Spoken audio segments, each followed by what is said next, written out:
अस्सलाम वालेकुम friends, welcome back to top smarties. Drama serial मुफाद परस्त। आलिया तो अपने मुफाद को लेकर इस तरीके से हो गई कि उसे तो ज़ारा के जाने का एहसास भी नहीं हुआ। उसे तो नज़र आ रहा था तो सिर्फ वो चेक नज़र आ रहा था जो ज़ारा के बाप ने ज़ारा को पालने के इवज़ उसको दिया। उसको एक बार इस बात का एहसास नहीं हुआ कि आखिर ज़ारा उसकी बहन की बेटी है और हमेशा हमेशा के लिए घर छोड़कर जा रही है। मगर उसे ये एहसास कैसे हो? उसने कभी ज़ारा से मोहब्बत की हो तो उसे एहसास होना। उसने तो बस ज़ारा को मुफाद के लिए पाला और आज उसे वो कीमत मिल गई जो कि उसे चाहिए थी। ज़ारा जो कि अपने घर आ जाती है।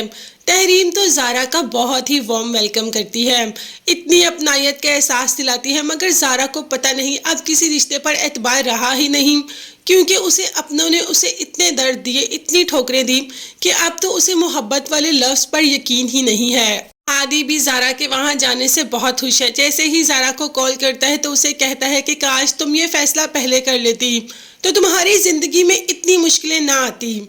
मगर ज़ारा का कहना था कि हादी मेरा तो किसी रिश्ते पर यकीन ही नहीं है, अब मुझे किसी रिश्ते पर यकीन नहीं। पता नहीं मुझे ऐसा क्यों लगता है कि सब मुझे धोखा दे रहे हैं। मैं इतने नज़दीकी रिश्ते से इतना बड़ा धोखा खा के आ चुकी हूँ कि अब किसी पर यकीन करना मेरे लिए बेहद मुश्किल है। जबकि हादी ने समझाया कि ज़ारा हर इंसान तो बराबर नहीं होता। आलिया आंटी की जो नेचर थी वो तो तुम पहले ही जानती थी। हम सब ने तुम्हें कितनी बार समझाया मगर तुमने हमारी कोई बात सुनी और समझी ही नहीं, इसीलिए तुम्हारे साथ ये हुआ। मगर अदील अंकल बहुत अच्छे हैं और तहरीम आंटी भी, वो तुमसे बहुत मोहब्बत करते हैं, पुरखलूस मोहब्बत। उनकी मोहब्बत पर कभी शक न करना। शक तो वैसे ज़ारा को मुनीर साहब की मोहब्बत पर भी नहीं था। मुनीर साहब ने खलूस दिल से ज़ारा से मोहब्बत की, अपनी बेटियों की तरह पाला। ज़ारा ने जाते हुए मुनीर साहब को यही कहा कि मुझे आपकी मोहब्बत पर कभी डाउट नहीं हुआ, आपने बिना किसी मुफाद के मुझसे मोहब्बत की। मगर मुनीर साहब खुद के अंदर ही बहुत गिल्टी फील कर रहे हैं कि वो आलिया को उसकी इस बातों से रोक नहीं पाए। आलिया की जिद ने इतना आगे कर दिया आलिया को कि आलिया समझ ही नहीं पा रही कि वो क्या कर रही है। मुनीर साहब सोचने लगे कि मेरा तो जीने का कोई हक ही नहीं बनता, मैं अपनी बेटियों की ही हिफाजत नहीं कर सका, कितना कमज़ोर मर्द हूँ मैं, तो बस अब मैं नहीं जीऊँगा। मतलब अपनी जान लेने का ही सोच रहे हैं मुनीर साहब। वहाँ जाकर जल्दी से भाग के आलिया आती है मेहरू के पास कि देखो तुम्हारे बाबा को क्या हो गया, जल्दी आओ मेहरू। मेहरू तो परेशान हो जाती है कि बाबा अभी तक तो बिल्कुल ठीक थे, क्या हुआ? मगर जाते ही एकदम हैरान हो जाती है कि बाबा को आखिर हुआ क्या, बाबा ने ऐसा क्या कर दिया।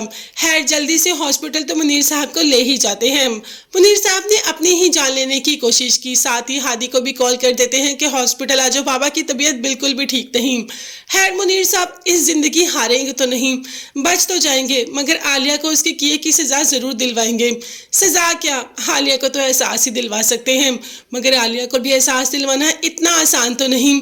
खैर देखते हैं मुनीर साहब आगे क्या करते हैं कि आलिया को इस बात का एहसास हो जाए कि उसने जो किया कितना गलत किया। ये सब देखने और जानने के लिए चैनल को लाजमी सब्सक्राइब कीजिएगा, बेल आइकन भी प्रेस करें ताकि हर वीडियो आप तक बआसानी पहुंच सके। अपना बहुत ज़्यादा ख्याल रखिएगा, अपनी कीमती दुआ में मुझे और मेरी फैमिली को भी याद रखेगा। नेक्स्ट वीडियोस तक के लिए अल्लाह हाफिज़, bye bye and take care.